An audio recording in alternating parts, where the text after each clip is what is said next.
ನೋಡಿ ಫ್ರೆಂಡ್ಸ್, ನಾನು ಇನ್ಸ್ಟೆಂಟಾಗಿ ಬನಾನಾ ದೋಸೆ ಮಾಡಿದ್ದೆ. ಸಖತ್ ಟೇಸ್ಟ್ ಆಗಿತ್ತು ಹಾಗೂ ಸಾಫ್ಟ್ ಕೂಡ ಇತ್ತು. ಹಾಯ್ ಫ್ರೆಂಡ್ಸ್, ಹೇಗಿದ್ದೀರಾ ಎಲ್ಲರೂ? ಇವತ್ತು ನಾನು ಇನ್ಸ್ಟೆಂಟ್ ಬನಾನಾ ದೋಸೆ ಮಾಡ್ತಾಯಿದ್ದೇನೆ. ಇಲ್ಲಿ ನಾನು 3 ಬಾಳೆಹಣ್ಣು ತಗೊಂಡಿದ್ದೇನೆ. ಬಾಳೆಹಣ್ಣು ಯಾವುದು ಸಹ ಆಗ್ತದೆ.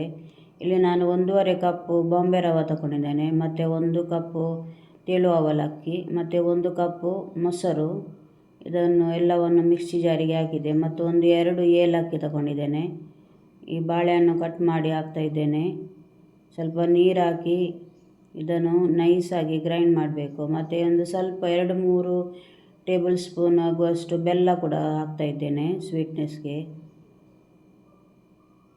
ಈಗ ಸ್ವಲ್ಪ ರುಚಿಗೆ ತಕ್ಕಷ್ಟು ಉಪ್ಪು ಹಾಕಿ ನೈಸಾಗಿ ಗ್ರೈಂಡ್ ಮಾಡುವ.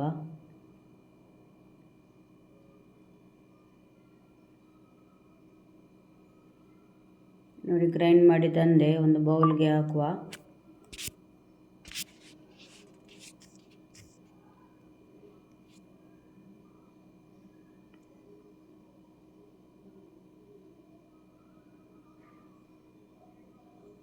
ಈಗ ಇದಕ್ಕೆ ಸ್ವಲ್ಪ ನೀರು ಹಾಕಿ, ಜಾಸ್ತಿ ತೆಳು ಮಾಡಬಾರ್ದು. ಸ್ವಲ್ಪ ನೀರು ಹಾಕಿ ಸ್ವಲ್ಪ ತೆಳು ಮಾಡಿದರೆ ಆಯಿತು.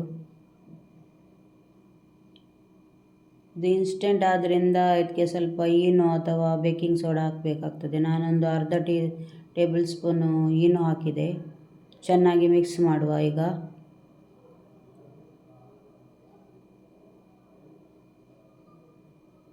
ಈಗ ನಾನು ಗ್ಯಾಸ್ ಮೇಲೆ ದೋಸೆ ಕಾವಲಿ ಬಿಸಿ ಆಗಲಿಕ್ಕೆ ಇಟ್ಟಿದ್ದೇನೆ.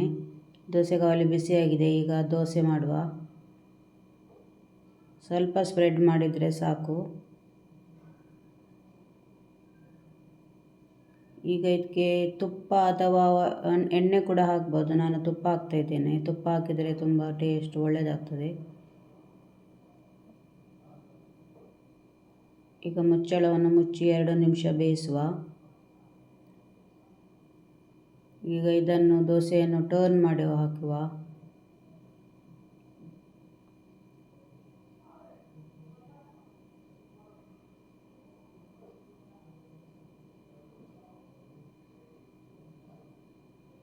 ನೋಡಿ ಫ್ರೆಂಡ್ಸ್, ಒಂದು ದೋಸೆ ರೆಡಿ ಆಯಿತು. ಇದೇ ಥರ ಇನ್ನೊಂದು ದೋಸೆ ಮಾಡುವ.